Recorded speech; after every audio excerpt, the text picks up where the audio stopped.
조갑제 TV 시청자 여러분 안녕하십니까? 2020년 10월 18일 밤 9시 16분입니다.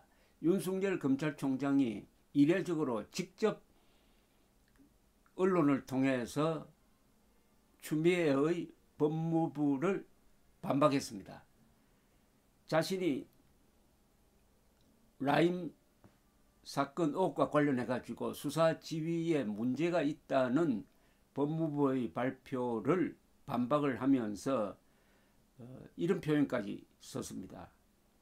내가 왜 뭉개나 턱도 없는 이야기다. 내가 왜 사건을 뭉개나 턱도 없는 이야기다. 라는 표현까지 썼습니다. 그러니까 연합뉴스와 전화통화를 했군요. 이게 아주 드문 일입니다. 그만큼 울분이 쌓였다는 뜻인 것 같은데, 법무부 발표에 대해 턱도 없는 이야기다. 수사를 내가 왜 뭉개나. 수사팀이 야권 인사에 대해 수사한다고 해서 수사하라고 지시를 했고 지금도 수사 중이다. 마치 법무부가 야권 인사에 대한 로비 부분은 수사를 하지 않고 있는 것처럼 발표를 하니까 여기에 반박을 한 겁니다. 윤 총장은 이어서 여야가 어디 있느냐. 일선에서 수사를 하면 총장은 지시하고 말고 할 게 없다. 누구를 수사해라 말라 하는 게 아니다. 검찰총장이 그런 지시를 하지 않는다는 겁니다. 수사하는 대로 맡겨버리지 누구를 수사하지 말고 누구를 수사하라고 하는 게 아니라 검찰 내부 사정을 그렇게 모르나 하는 이런 뜻이네요. 윤 총장은 법무부가 윤 총장이 검사의 비위 사실을 보고받고도 수사를 제대로 지휘하지 않았다고 밝힌 데 대해서도 전혀 보고받은 바가 없다고 했습니다. 이 말은 김봉현 입장문에 나오는 모 변호사도 김의 주장과는 달리 검사와 동석한 적이 없다. 향응을 베푼 적이 없다라고 중앙일보에 밝혀서 윤 총장의 주장을 뒷받침하고 있습니다. 앞서 법무부는 윤 총장이 라임 자산운용 사건 수사 검사 선정에 직접 관여하고 철저한 수사를 수차 밝혔음에도 야권 정치인 및 검사 비위에 대해서는 구체적인 비위 사실을 보고받고도 여권 인사와는 달리 철저히 수사하도록 지휘하지 않았다는 의혹 등 그 관련성을 배제할 수 없다고 윤 총장의 수사 지휘를 강하게 문제 삼았는데, 윤석열 총장은 이 부분에 대해서 강하게 반박을 했습니다. 턱도 없다. 내가 왜 뭉개나. 뭐 이런 이야기죠. 윤 총장은 또 라임 사건의 수사 검사 선정에 직접 관여했다는 법무부 발표에 대해서도 부인을 했습니다. 타 청에서 파견 보내는 건 법무부와 대검 해당 청이 서로 협의해서 정하는 것이다. 법무부가 최종 승인을 해야 총장이 전적으로 해야 하며 총장이 마음대로 할 수도 없다라고 했습니다. 대검은 외부 파견만 제거한다면서 수사검사 선정을 총장이 다 했다는 건 말도 안 되는 이야기다. 대검도 앞서 오늘 오후에 입장문을 내고 법무부 발표 내용은 전혀 사실에 근거하지 않는 것으로 검찰총장에 대한 중상모략과 다름이 없다. 윤 총장은 라임 사건 수사 전반에 대해 수차례 철저한 수사를 지시했다. 특히 야권 관련 정치인 의혹은 그 내용을 보고받은 후 철저한 수사를 지시했고 이에 따라 현재도 수사 진행 중에 있다라고 했습니다. 당시 이 라임 사건 수사 책임자였던 서울 남부지검장을 지낸 송삼현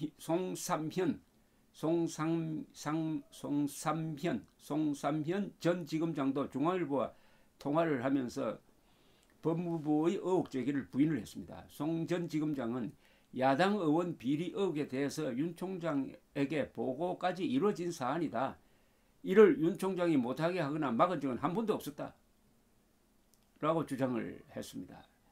윤 총장은 야권 정치인에 대한 비위든 뭐든 어떤 보고 때마다 철저히 수사하라고 당부했다고 주장을 했습니다. 검사들에 대한 술 접대 의혹에 대해서는 당시에는 관련 내용을 내가 보고받은 적이 없다.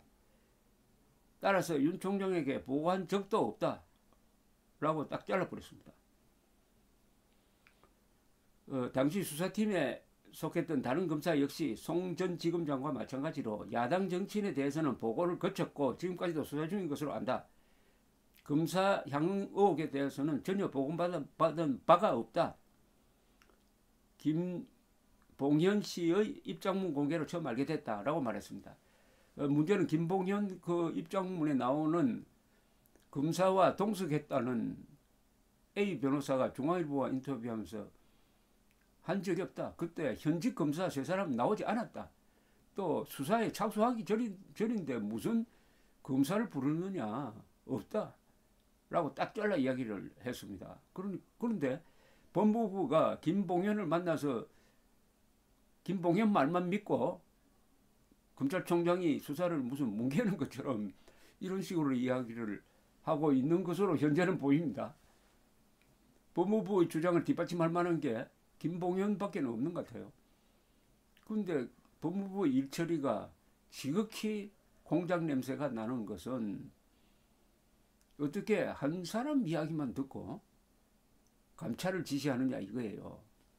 감찰 지시는 90% 이상의 사실이라는 자신감이 있어야 되는데 김봉현의 주장은 여러 군데서 문제가 많은데 그리고 왜 이렇게 공개적으로 감찰 지시를 하고 공개적으로 사실 확인도 전에 윤석열 총장을 물고 들어가는 이런 마치 어느 정당 대변인인 것처럼 정당처럼 이게 뭐 법무부가 정당입니까?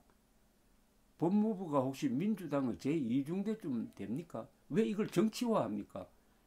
왜 정치화하느냐 이거예요. 지금 수사 중인 사건에 대해서 법무부가 검찰총장이 뭉개고 있다는 뉘앙스를 풍기는 발표를 왜 하느냐. 그렇게 하려면 빼도 박도 못하는 증거를 가지고 해야지. 이걸 완전히 지금 라임 수사, 옵티머스 수사 등으로 해서 이 정권이 몰리고 있으니까 물타기 하려고 하는 것이 아니냐 하는 의심을 안 가질래야 안 가질 수가 없습니다. 그렇다면 이게 아주 논리적으로 웃기게 되는데요. 김봉현 말을 믿고 이렇게 한다면 그럼 김봉현이 부활을 시켜서 강기정한테 5천만 원을 주었다는 그 법정 증언도 믿는다는 이야기 아닙니까? 그렇게 해야 논리적으로 맞는 거 아닙니까? 또 법정 증언은 더구나 그게 거짓말이면 위정죄로 처벌받으니까 그게 사실일 가능성이 많아요. 그런데 강기정 수석은 부인하고 있습니다. 그러면은 김봉현의 다른 입장문은 믿고 강기정 씨에게 돈 줬다는 것은 안 믿는다. 이렇게 말할 수가 없잖아요. 자승자박을 하고 있습니다. 지금 법무부는. 강기정 수석에게 불리한 행동을 하고 있는데 뭔가 이렇게 뒤죽박죽입니다. 공작 냄새가 나긴 나는데 뭔가 스트론 시나리오를 가지고 너무 급하게 하는 것 같은데 혹시 제가 잘못 판단했는지 모르죠. 이렇게 하면은 친여 언론이 알아서 이 사건을 키워줄 것이고 이걸 또 민주당이 적극적으로 뒷받침할 것이다. 그리고 법무부가 또 여기에 뒷받침하고 검찰 안에 있는 친추미애 검사들이 알아서 할 것이다.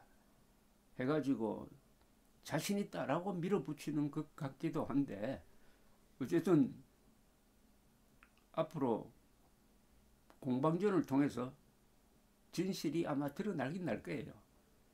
진실이 드러나는데 상당히 혼란스럽기도 하고 하겠지만은 그런데 그건 다 만사 다 젖혀두고 지금 해야 될 일은 이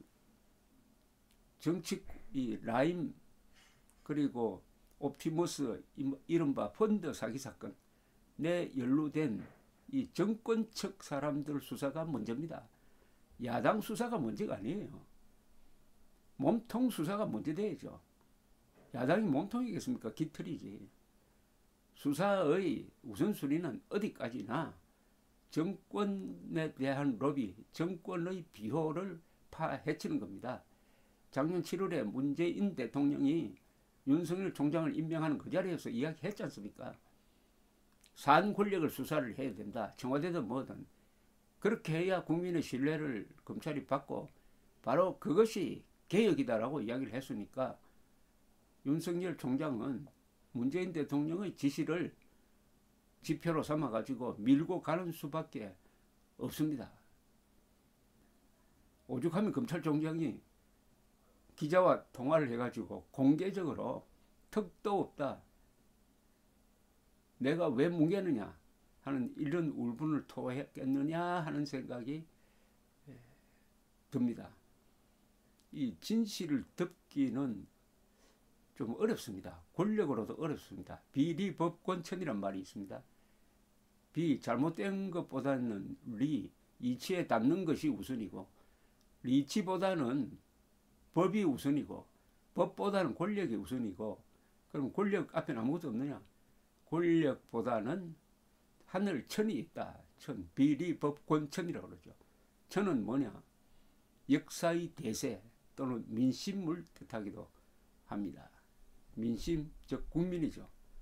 주권이 국민으로부터 나오니까 국민이 이번 사건을 잘 감시해가지고 이 권력형 부패에 대해서는 절대 용서하면 안 됩니다. 권력형 부패 문제를 제일 잘 해결한 게 싱가포르입니다. 이광요가 1960년대에 가만히 아시아를 살펴보니까 공산화되는 나라가 많더라.